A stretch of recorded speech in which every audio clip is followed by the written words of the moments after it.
Hola de nuevo. En esta explicación vamos a ver ahora otros tipos de compuestos binarios. Ya hemos visto óxidos, hidruros y también los ácidos hidrácidos. Bien, ahora vamos a ver qué es lo que ocurre cuando átomos de un elemento metálico, es decir, de un metal, se unen con átomos de un no metal distinto al oxígeno. Y cuando átomos de un no metal se unen a otro no metal. Bien, vamos a empezar. En este primer caso es lo que se llaman las sales binarias. Bien. Ello es así porque cuando se unen el metal y el no metal van a dar normalmente enlaces iónicos que van a formar redes cristalinas, como ya vimos en los temas anteriores. Mientras que cuando se unen no metales y no metales, normalmente estas sustancias van a dar lugar a enlaces covalentes moleculares. Bien, ¿qué ocurre con el metal? ¿Va a ser el más o el menos electronegativo? Pues obviamente siempre el menos electronegativo, ya lo sabemos de la escala de Pauling. Por tanto, va a ir a la izquierda de la fórmula y va a trabajar con números de oxidación positivos. El no metal va a quedar entonces como el más electronegativo e irá a la derecha de la fórmula con sus números de oxidación negativos. La fórmula general seguirá un esquema de este tipo, donde este será el metal con su número de oxidación positivo, este será a la derecha el no metal con su número de oxidación negativo. Intercambiaremos, como siempre, los números de oxidación sin signo y nos quedará una fórmula de este tipo. Normalmente en estos casos sí que vamos a poder, o se va a dar el caso en muchas ocasiones, en que tengamos que simplificar. Simplificaremos cuando los dos subíndices sean iguales o cuando los dos subíndices sean pares o cuando uno sea múltiplo del otro. Por ejemplo, un subíndice 3 y otro subíndice 6. Pues dividiremos en ese caso entre 3 y si son iguales dividiremos entre el número que es igual y si son pares pues dividiremos entre 2.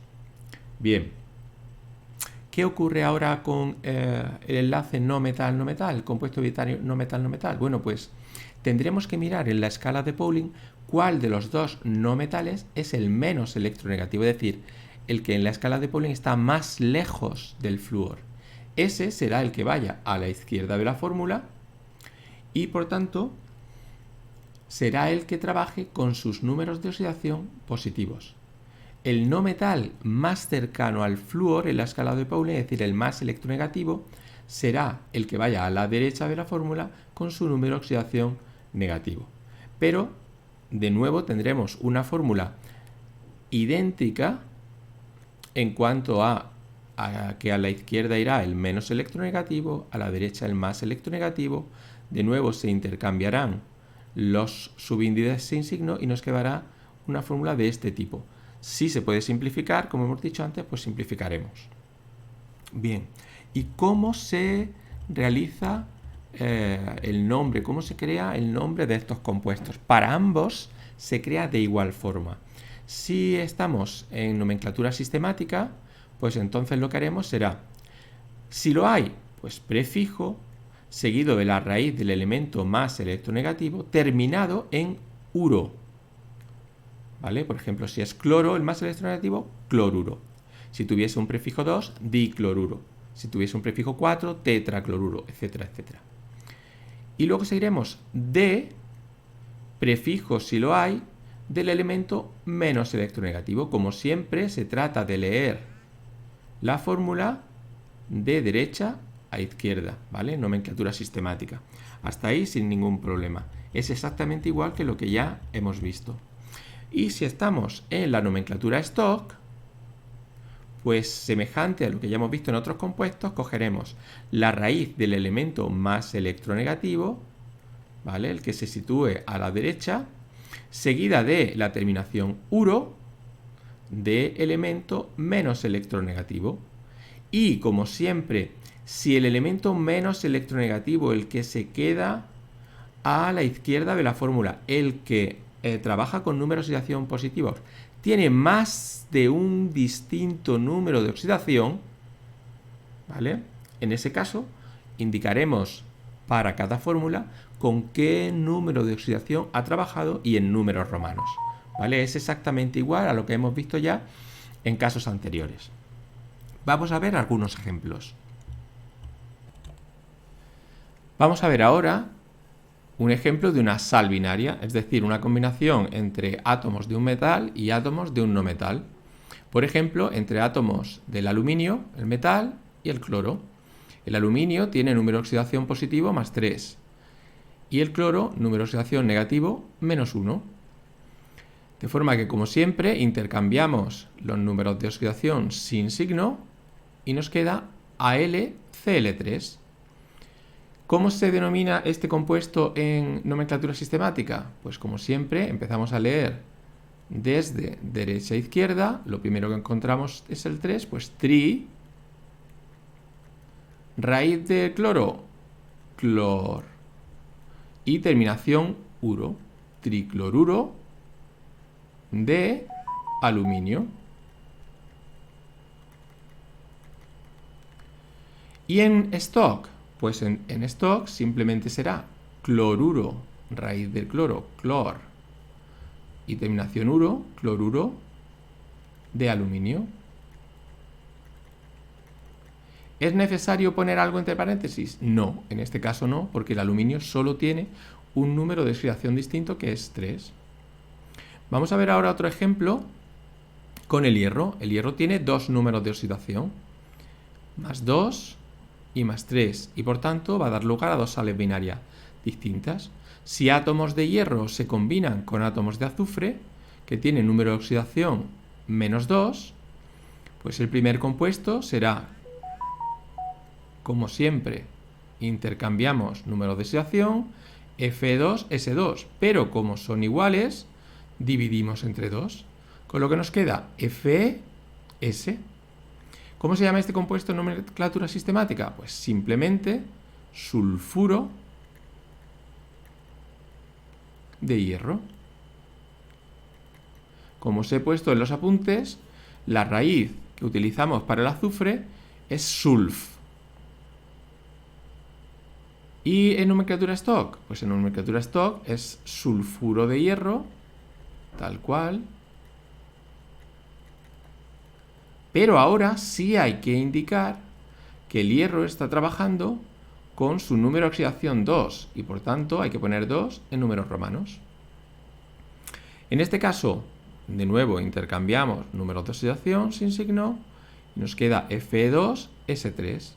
¿Cómo se llama en nomenclatura sistemática? Pues trisulfuro de dihierro.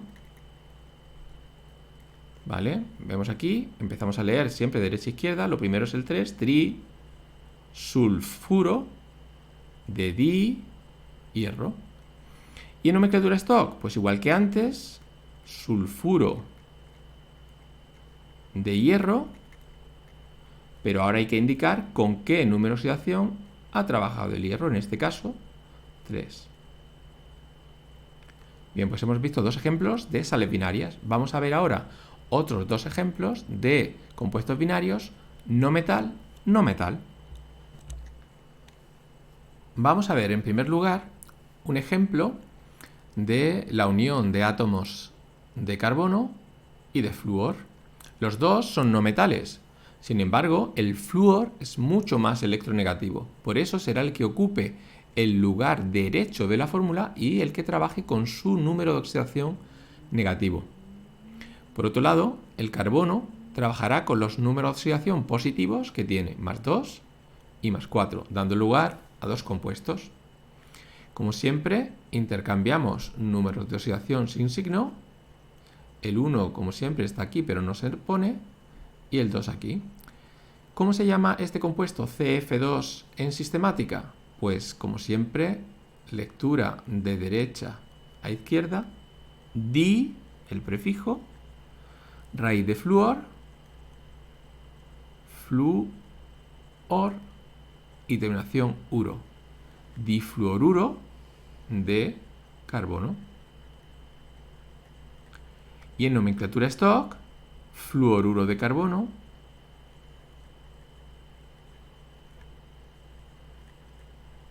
y como el carbono tiene dos números de oxidación distintos, hay que indicar en romanos con cuál trabaja. Fluoruro de carbono 2.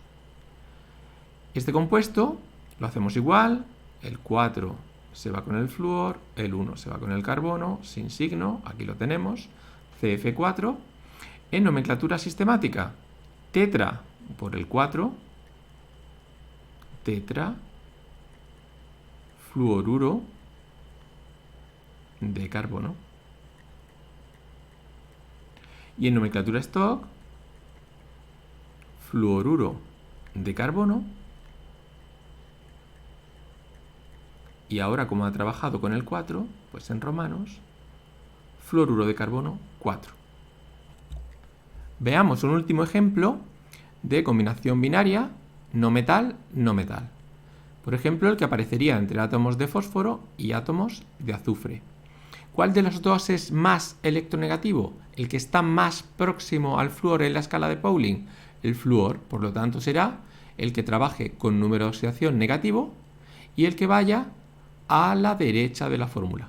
El fósforo será menos electronegativo y por tanto será el que vaya a la izquierda y trabaje con sus números de oxidación positivos, que en este caso son 3, más 1, más 3, más 5.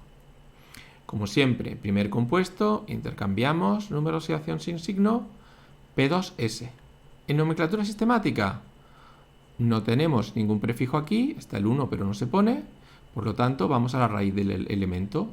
Para el azufre, como ya sabemos, sulf, pues sulfuro de, ahora sí tenemos un prefijo, di, fósforo. Ahí lo tenemos.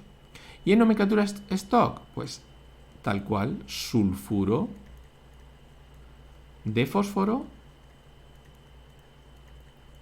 pero como tenemos que indicar con qué número de oxidación está trabajando el fósforo, porque tiene 3 distintos, nos queda sulfuro de fósforo 1.